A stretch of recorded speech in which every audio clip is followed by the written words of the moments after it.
Espionage, a fight on a train, a MacGuffin, telepathy, clairvoyance, cyborgs, and a lot of poop jokes are some of the things that make the just-released spy movie Spy Family Code White a fun movie to watch. Hi, this is Tom from SpyMovieNavigator.com and our show, Cracking the Code of Spy Movies. Today I'll give you our no-spoiler review of Spy Family Code White, and we'll include an interview with a college student named Dave who can help us understand some of the nuances of this Japanese movie. So let's start with some of the basics. The title of the movie is spelled Spy X Family Code White, with an X between spy and family. However, the X isn't said and the franchise is just called Spy Family. Spy Family was originally a manga cartoon. Next, it became a 37-episode show that was available on Crunchyroll and now is available on Disney Plus through Hulu.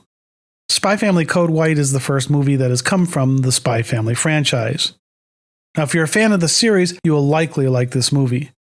That said, if you haven't seen any of the previous Spy Family content, this movie should work on its own for you, but we're going to fill in some of the background from the series that didn't make the movie that I think would be helpful. We think having more background can help because there are some blanks in here that if you don't know the background could be a little tough. So again, we'll try to fill in some of it here, but you might want to watch the first 3 episodes of the series if you want to get a better handle on how and why the Spy Family was formed, because it's pretty important. Spy Family Code White is rated PG-13 here in the US, and we'll talk about some of the reasons why during this review. You also need to know, and this is really important, that Spy Family Code White is being released in the US in 2 forms, and you want to make sure you go to the right one for you. Now, the first form is what I saw, which was the Japanese version with English subtitles. I was with a college student named Dave, who's a student of Japanese culture and language in college, and we'll hear more from him in a little bit. The other way this movie is being released is with English dubbing. And given that this is an animated movie, dubbing can be quite effective. It's not as off-putting as seeing real actors being dubbed with their mouth moving differently than what you're hearing.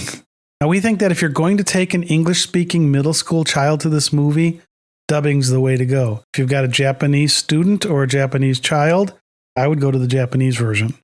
And we'll talk a little bit more why when I talk to Dave. So, you want to make sure you know which version your theater is showing.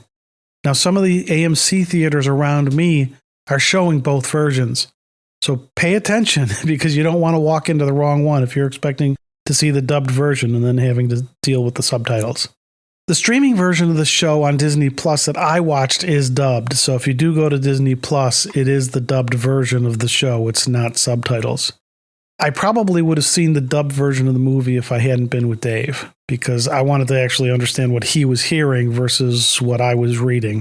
And I'm glad I saw the subtitle version because some of Dave's classmates were in the theater and they were reacting to some of the scenes where either I had no reaction or a different reaction than they did. And the reason for this was that they understood the Japanese that was being spoken and they weren't reading the subtitles. They were getting some subtle differences that the translation naturally creates. I mean, you never get a one-for-one translation. Plus, they understood some of the cultural things that were happening that I didn't. Okay, as we've said, we're going to keep this review no spoiler. And I feel that it's safe to tell you about the main players here because A, I don't think it's a spoiler as it's in the trailers, the synopsis from the studio, the manga books, and the series. It all has this information in it. And the first few minutes of the movie explain this to you. Now, the main players are Lloyd, who's a very talented spy. And although he's single, he needs a family for one of his missions. And it's one of those long game missions. It's not going to be something done in like one semester. So it's going to take a while. His pretend wife, Yor, is an assassin, but neither Lloyd nor Yor know about the other's real jobs. And they've got an adopted child named Anya who's telepathic. She can read minds, so she knows that Lloyd is a spy and Yor is an assassin, but the two adults don't know each other's real roles. So it's kind of interesting. And Anya can't let them know she's telepathic. And so it's kind of an interesting setup there. And then they've got a dog called Bond, who of course wears a black bow tie. And, Bond is clairvoyant. So he can see the future. And interestingly, since Anya can read minds, she can read Bond's clairvoyance as well. So when she's around the dog, she can actually sometimes see what's going to happen, which is kind of interesting.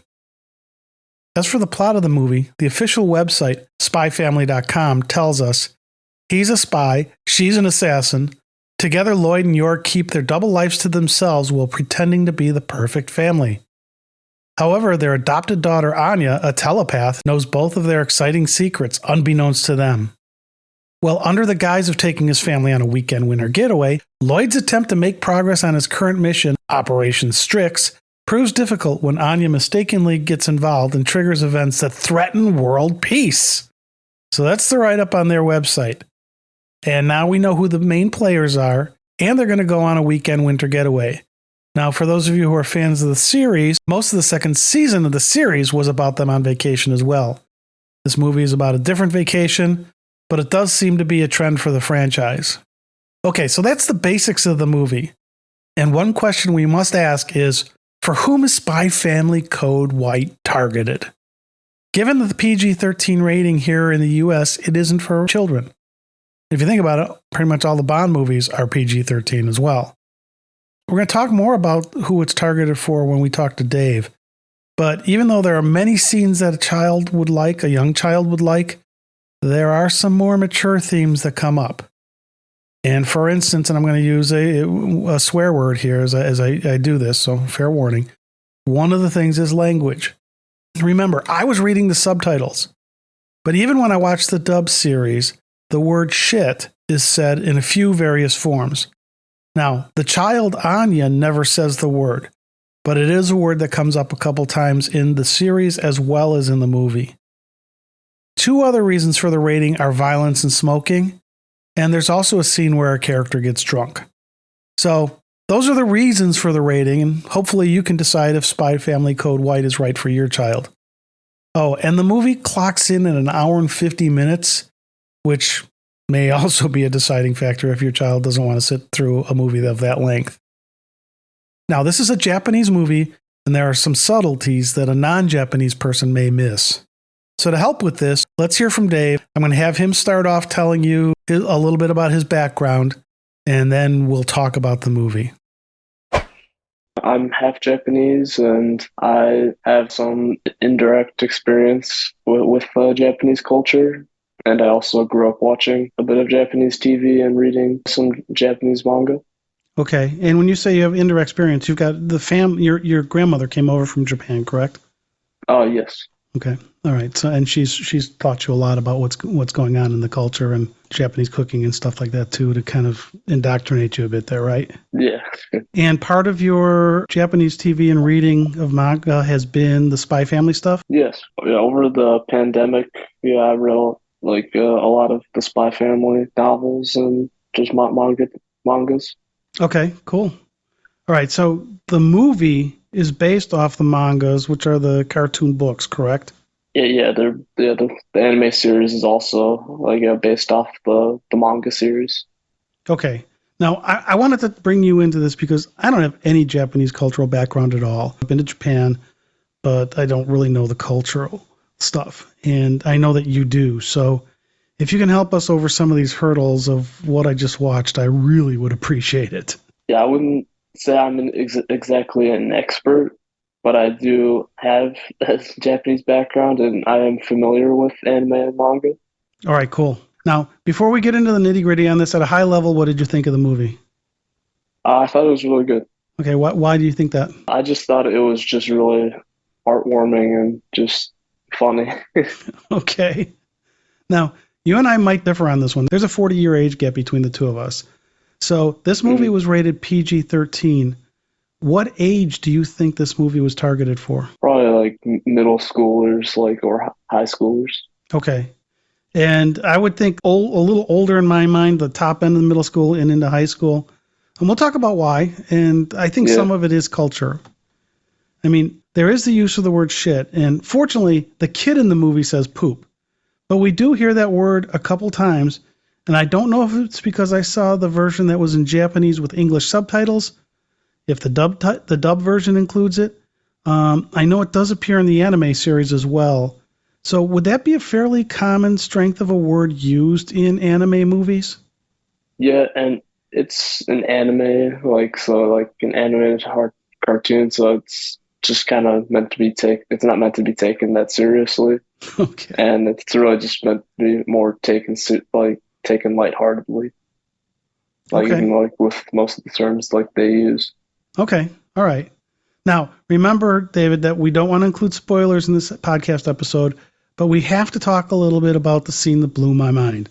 And we're not going to go into all the details here, but I want to know what drugs they were on when they came up with this scene. There's a scene here that it might be 5 minutes long, and a big part of it is someone needing to poop.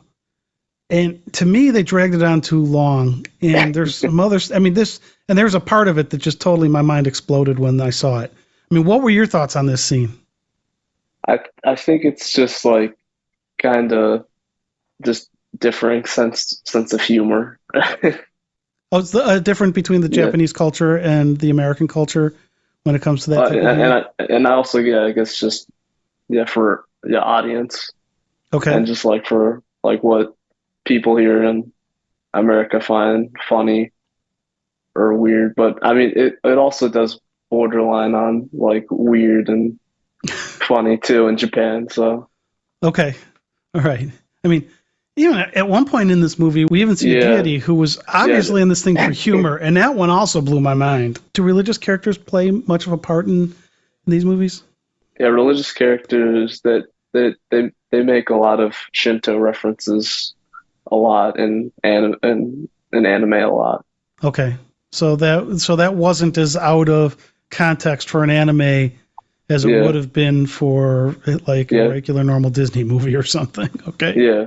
All right. Yeah, it's like how in America like we make a lot of like Christian references or whatever religious like dominant references we make in our own movies. Okay. It's just like in their movies they make a lot of like Buddhist or like Shinto. Okay. All right. So was there anything in the movie that you felt needed more background from the series or the manga?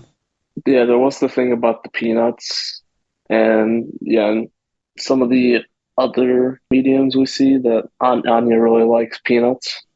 Okay. In the movie, like that isn't really brought out nearly as strongly as the movie progresses. But we see it a lot more like expressed in the manga and the series. Yeah, that was one of the things that surprised me too, because it was such a big deal in the series, and it was it was there kind of in the movie. In terms of the amount of violence we saw, I mean, again, this is PG-13. I thought it was relatively minor violence. What'd you think? Yeah, I thought it was also like relatively minor and also just mild violence. Okay.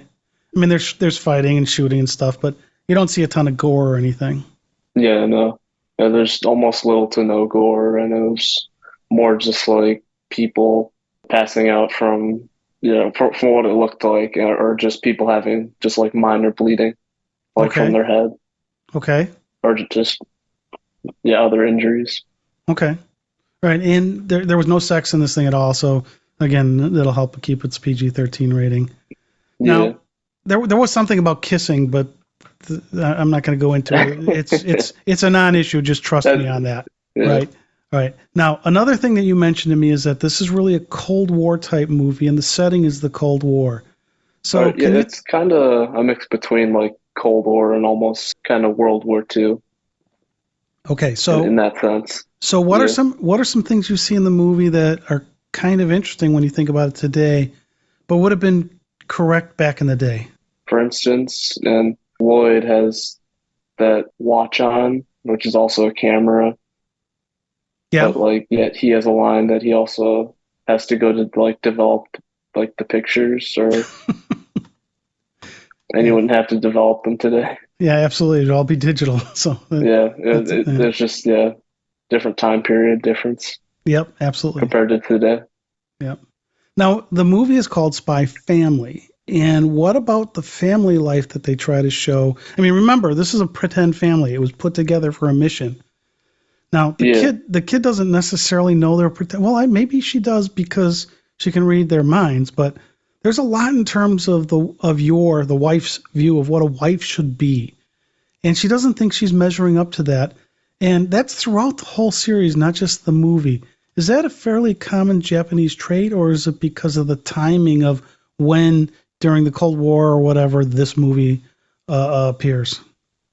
Yeah, I wouldn't say it's entirely like a Cold War thing. I would say it's just kind of just fitting like the narrative, Okay. and that we can't forget about yours interactions like with her coworkers. They also make her doubt what kind of wife she is and how she fits within like her role in society, and if even within her new family. And the cool thing too is since this is a spy movie, are these coworkers trying to plant something in her mind? I mean, are they a spy? You don't know. Mm. Yep. All right, so let's switch gears a bit. There was a scene in here where they tried to land a plane on another airborne vehicle, and I don't know how else to say it. I mean, can you think of another movie where they did something like that? It reminded me kind of like the planes landing on in the Avengers movies Okay. and how they infiltrated the helicarrier in that movie, or how we see jets land on top of the aircraft carriers in movies like Top Gun Maverick, Okay. All right. and like So where the jet's flight landed on the aircraft carrier in the sea and stuff. okay. Okay. So we've seen similar things to this in other movies, maybe played out a little bit different, but it kind of had Hmm. that same vibe for you. Yeah. Okay. Now, another interesting thing to me was you're sitting on my right, and to our left were some other students that were in one of your cultural Japanese classes. Hmm. And I said this earlier. You guys are reacting to what was on the screen at different times than me, and I'm reading the translation in English. But I think you guys were getting more out of the Japanese spoken than I was getting out of the subtitles. So was there a little difference there between what was said in Japanese versus what the translation said?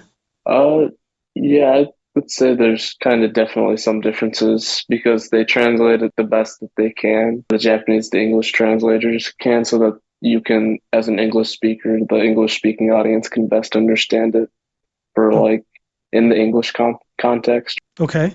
And some things may eventually kind of get lost in translation sometimes. From what I've learned in my class is that one of the differences between Japanese and English is like English, it's like sentence structure is formatted and like it goes from subject, verb, and then object. Uh huh. For an example, in English, you might say like I hit the ball, Okay. whereas in Japanese, you would say the ball I hit. Of Okay. course, that makes some translations, I guess, difficult Yeah, that for type. how they have to reword it. Yeah, absolutely, that makes sense. So for some of these translations, we're going to get a bit of a different idea as to what's been said because our approximations of what is being said on screen in English and how you might say it in Japanese are different. So there are going to be some differences here. Yeah, I mean it's all around the same idea. It's like you just kind of get the basis of what's being said in the context of the situation being presented. Okay. There was another scene I wanted to talk about briefly here too. Is there was some lipstick, and we don't want to give the Mhm. scene away because this is a no spoiler episode. Yeah, and I don't But know if the lipstick is already a spoiler or not. lipstick in a movie is not uncommon. And now Yeah. lipstick also played a part in one of the episodes in the series, but it's treated very differently here in the movie. And you told me that the movie it kind of felt more like another character that we've seen on TV here in the US. Oh yeah, it kind of was more of what your did was more of kind of like a MacGyver moment where Okay. yeah, Yor was stuck in a situation where she couldn't really do anything because she didn't have any other weapons or methods to help her get out of the situation that she was stuck in. So she just used the only thing that she had, which was the lipstick. So the lipstick kind of becomes a gadget, not quite, but kind of, because like you say, she So was just using whatever she had available to get something done. yeah, I guess like an impromptu gadget. Is that Yep. how you'd? Yeah. Yeah, that's a good way to look at it. Now, we've already done a little bit of this when we talked about the plane landing on the other vehicle. But in our show, one of the things we try to do is look at tie-ins to other movies. Now, there's a very big tie-in to the James Bond franchise in this movie. Can you talk about that? Yeah, yeah. Anya's dog Bond is definitely a big like a reference to the James Bond franchise, and yeah, he's a big white fluffy dog who wears a black bow tie, and if that's not a callback to Bond, then yeah, nothing is. That's very true. And one of the things also in the manga and the series is that yeah, Anya's yeah a big fan of the TV show Bond Man, which again is another reference, and that's Yep. why she called the dog Bond. It's also, and also from the TV shows where she gets most of her thoughts and like ideas for like what she thinks like a spy is and how she interprets Lloyd's job. Yeah, and I think that's one thing missing if you didn't see the series or read the manga is you miss that piece of it, and I think it's an Yeah, important piece. But you do have to yeah, love the homage paid back to James Bond with this. yeah. And, it's actually interesting. If you watch the Spy Family series, you'll notice as the series goes on and as the story develops, that so does the family, and they grow closer together because at first you have just Lloyd by himself, and then he's assigned the mission, and then he adopts Anya, and then it's just him and Anya for a bit, and then they just together they grow closer together, and they even have their own wholesome moments that we see in the show. It's just a really wholesome moment Yeah, and you in the get show. that bond between the two of them much more in the series because they build on it. And we have to remember, again, I've said it before, this is a fake family. This is a pretend family for a mission. Anya may not know it, but Lloyd does get emotionally attached to Anya. Yeah, yeah, and then we see Yor comes or falls into the mix, and she even struggles at first to kind of find her place in their family. Yeah, but then over time, like as the series goes on, we see her obviously grow through that. Yeah, absolutely. And again, so these two things really are part of getting the background that would be helpful in the movie, but they don't show you, but they're there in the earlier parts of the franchise. And again, you can't spend 45 minutes getting everybody up to speed. Yeah, So as I've said before, if you have Disney Plus or Hulu, you might want to go see the first 3 episodes or something just to kind of get a bond to what the relationship is before you see this. yeah. The links in the movie aren't as strong as like the links that we get in from the show. Okay, now the dog Bond has a special bond, no pun intended, with Anya because he's clairvoyant. What's the benefit to Anya of Bond being clairvoyant?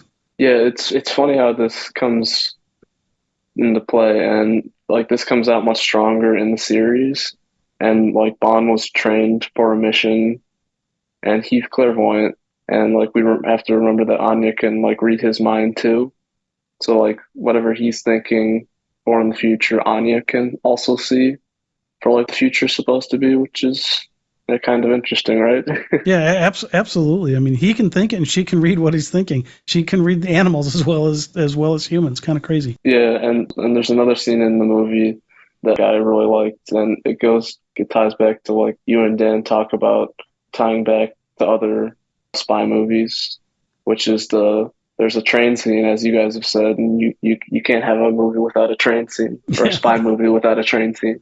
yeah, that's absolutely true. I mean, and there's even a fight on the train, which is again another great callback to earlier spy movies. Also, you can't forget about the masks because That's they true. use masks for disguise in all parts of the franchise, like in the manga, the anime, the episodes, and even now in the movie. And also, like for me, that's just an instant callback also to the Mission Impossible movies where they have to make the masks in those too. Yeah, and they use the masks heavily in Mission Impossible.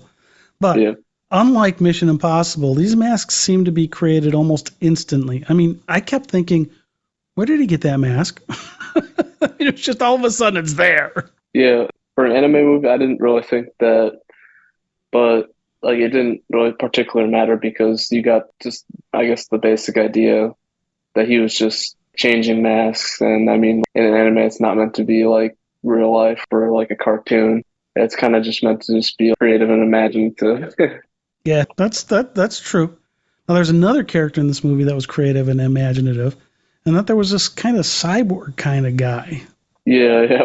When I first saw him, he gave me some Wolfenstein vibes, which if anyone would know what I'm talking about, but yeah. So it made you think of the guy there. Tell us more about that.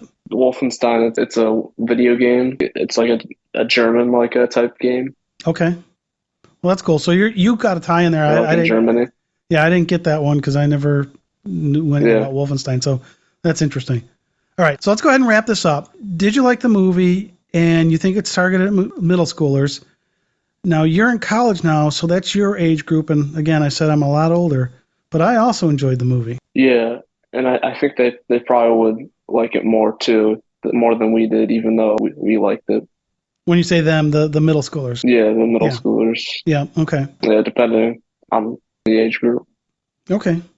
Well, David, I want to thank you so much for this, taking the time to do this. This was great. I'm so glad you were able to take the time to see the movie with me and then being able to be willing to talk to us about it. So thank you very much. No, yeah, thank you. I hope everyone else enjoys watching the Spy Family movies as much as I did. So hopefully that interview helped give you some more context to the movie. Now, as Dave mentioned, there are parts of the movie that may have been influenced by other movies. And this is a favorite area of ours here at Cracking the Code of Spy Movies. So let's dive into a few of these tropes a bit more than we did in our discussion with Dave.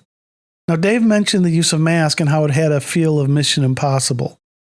And masks are one fairly popular trope and a way to show deception that has been used on the screen for a long time. It's also used to cover up disfiguration. In our 2019 episode, Mission Impossible, Is It Impossible to Bring a Successful TV Show to Film? Mission Impossible Does It. We go into more detail on the masks, but it's safe to say that masks are not new. I mean, they were used way back in movies like the original Phantom of the Opera, The Mystery of the Wax Museum, and in those cases, it was to cover up a disfigurement. For deception, masks were used in movies like Star of Midnight, Peter Gunn, From Russia with Love, The List of Adrian Messenger, and even TV series like Mission Impossible and Scooby-Doo use masks. So masks have been around for a long time. So the movie Spy Family Code White does use masks as it does in earlier parts of the franchise. If you watch the series, you'll see masks. You watch the movie, you'll see masks because masks are quite helpful for spies if they're done well. Dave also mentioned the train sequence and how you need to have a train in a spy movie. And this is another trope that we talk about often because Dave is right. You can think back to the 1926 movie The General or Fritz Lang's movie Spion in 1928. I mean, even Hitchcock liked to use trains in his movies. Think of North by Northwest, The Lady Vanishes, The 39 Steps as examples. And of course, James Bond and Mission Impossible movies use this trope as well. One of the reasons we think trains are so effective, especially for spy movies, is that the characters are in a defined space with no real ability to escape. And that's what made Agatha Christie's novels so compelling. She would put people into a situation where they were stuck wherever they were. Nobody could come in and nobody could come out. So if something happens on the train, someone on the train must be responsible for it. It heightens the drama of what's going on the screen. Now, there was also a thing where some of the characters can read lips. And they say different words out loud while their lips are telling their counterparts something else. So their mouths aren't in sync necessarily with what you hear. And we saw that in Mission Impossible 3 when Musgrave and Ethan are talking while Ethan is strapped down on that gurney. Musgrave starts, mouthing something to him so Ethan can understand what to do. And so it's kind of interesting to see that then pulled forward here in this movie. And of course, this is a spy movie, so there's got to be a MacGuffin. And in Spy Family Code White, it is a microfilm.